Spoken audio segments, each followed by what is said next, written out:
This portion of the news brought to you by McDonald's. McDonald's, I'm loving it. Welcome back. Parliament is proposing broader powers for the central bank with legislation which will cover a growing financial entity in the country. This new bill is expected to be tabled when the Parliament next meets. The Central Bank of the Bahamas Amendment Bill 2014 proposes the authorization of the central bank to supervise and regulate cooperative credit unions. The bill inserts a new definition of financial institution into the Central Bank Act, which includes any person carrying on business regulated under the laws enforced by the central bank.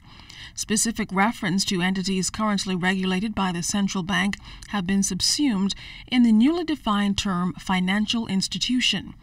The amendment proposes new definitions and expressions for banks, commercial banks, financial institution, and foreign financial institution.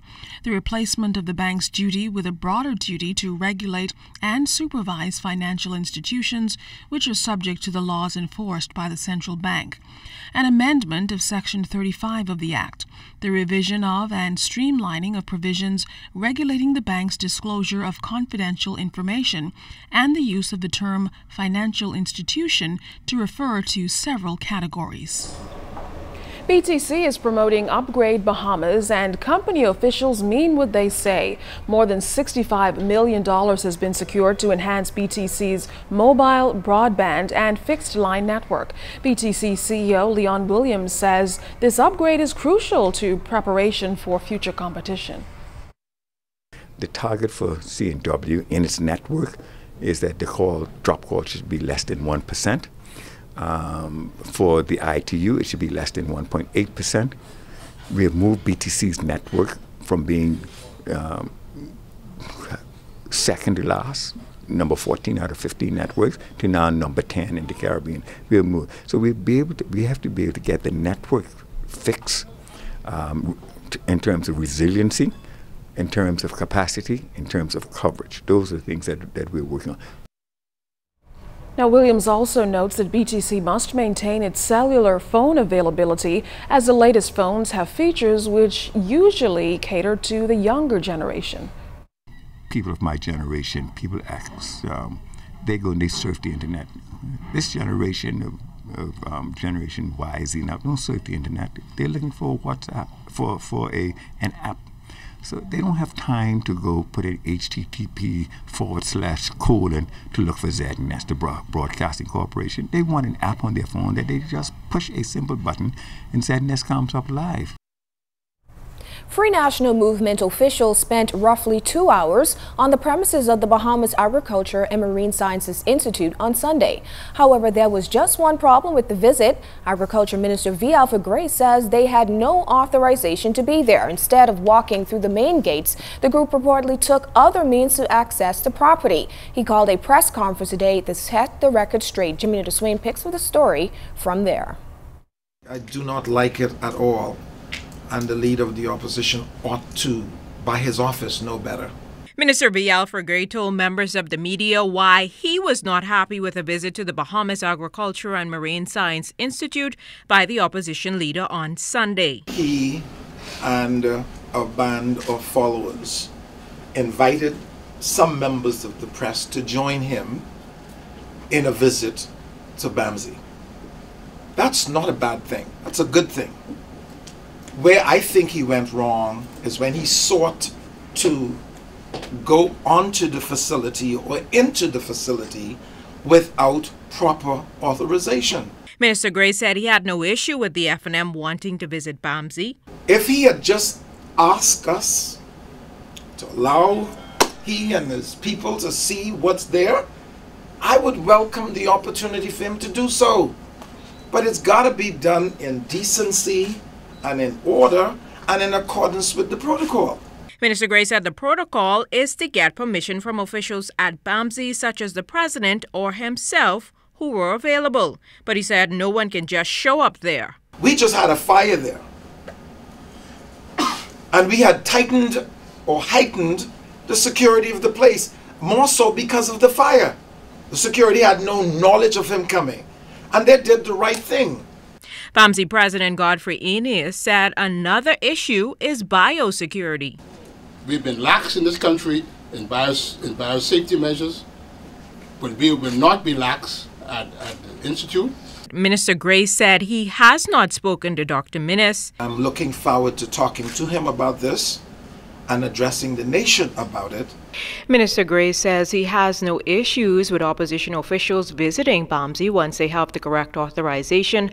In fact, he says he's prepared to even go as far as charter a flight. Jimenita Swain, ZNS Network News.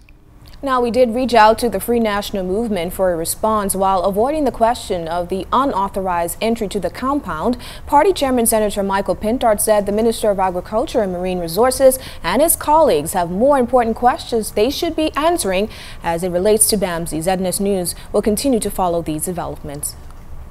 Renew Bahamas continues to investigate a new surface fire to the southwest of the Harold Road landfill, which started shortly after 8 p.m. Saturday. The company is still not certain how the fire started, but an internal investigation is underway. The police fire services branch assisted the company's work crews in containing the blaze. Immediate action was taken to reinforce the brakes around the fire by using a combination of heavy-duty and specialist equipment and wetted fill. The company is satisfied that this latest fire is within the team's control and isolated to the rear of the current tipping area.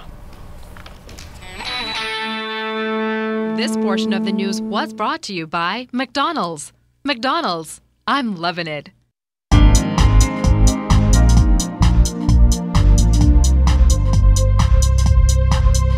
This is your Royal Fidelity Business News. I'm Jimenita Swain. Most Bahamians worry about money and how much of it they can save. One new business seeks to ease that worry by providing energy cost-saving solutions. Super Green Solutions is a one-stop store concept built around using technology to reduce energy charges and the carbon footprint. General Manager Jason Mortimer said saving money on energy does not have to be complicated or expensive. The company is offering solar-powered water heating systems, skylights, ventilation, windmills, and water filter systems.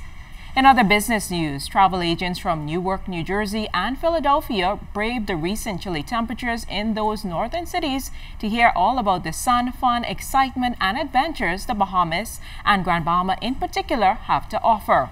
The Bahamas Tourism Office, in conjunction with the Grand Bahama Tourism Board, hosted a travel agent seminar.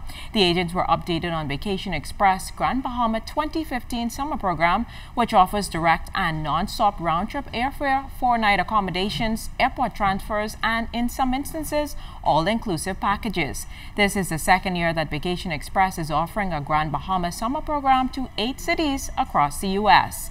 And in international business news, the Forbes magazine's annual list of world's richest people is out, and Bill Gates remains on top. Reuters is reporting that Facebook Inc.'s Mark Zuckerberg and basketball legend Michael Jordan also made the list. Gates' net worth rose from $76 billion to $79.2 billion a year.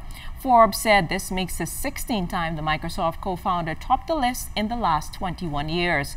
And second was Mexico's telecommunications mogul Carlos Slim Hulu with a net worth of $77.1 billion, while Berkshire Hathaway Inc.'s chief Warren Buffett was third at $72.7 billion. That was your Royal Fidelity Business News. I'm Jimenita Swain.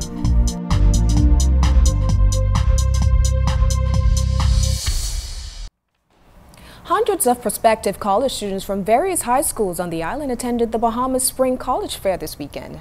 Now, the event, as we hear in this report from Altaviz Munnings, was sponsored by Education USA in partnership with College Ready Bahamas. They provided high school students with knowledge in studying in the U.S. and in Canada. High school students are encouraged to begin college preparations between grades 9 and 10. Officials from College Ready Bahamas partnered with Education USA Bahamas to help them in this process by holding a college fair at the Town Central Mall on Saturday.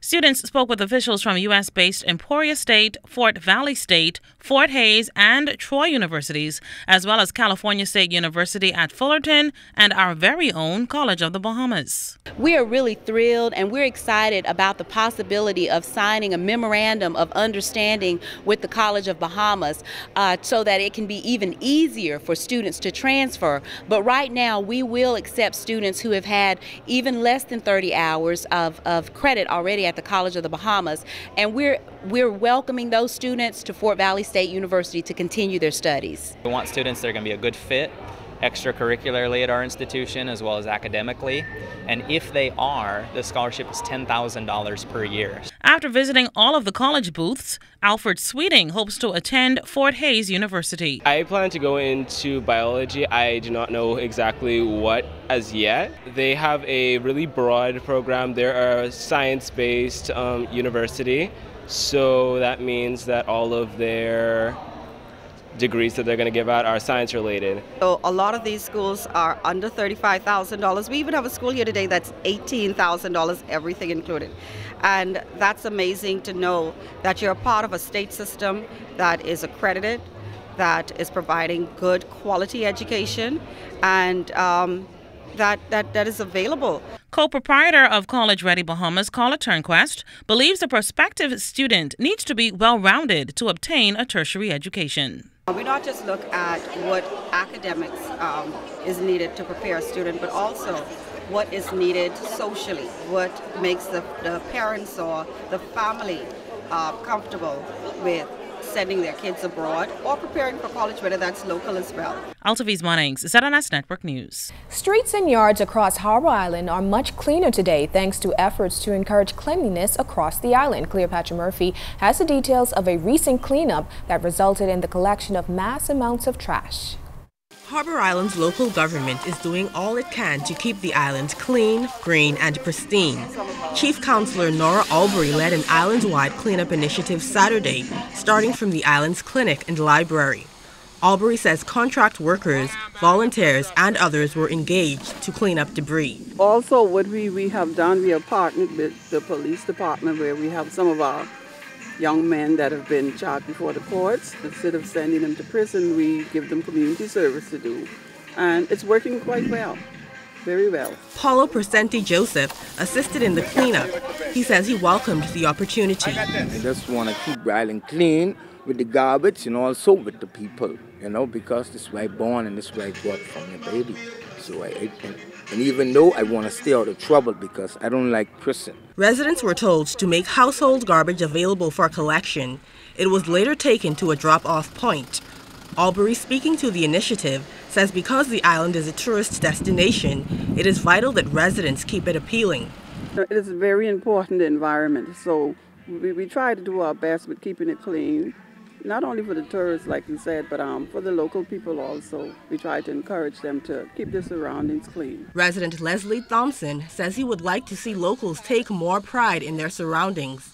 Thompson says he is working on a recycling project that he hopes to get off the ground in several months that would get rid of some of the island's garbage. He says it is important to preserve the island that tourists love for its natural beauty. It's not like a paradise island. It's not like Las Vegas. It's not a program and design community. It's a natural community that's been built by the locals and our ancestors. So to keep us out and clean, we need to really advertise to our kids and show our kids from our homes to throw the trash into the proper place, the appropriate place, and to help us, the campaign and crew, to put the trash into the right place. Albury says the cleanup initiative is ongoing and will take place every 3 months. Cleopatra Murphy, ZNS Network News.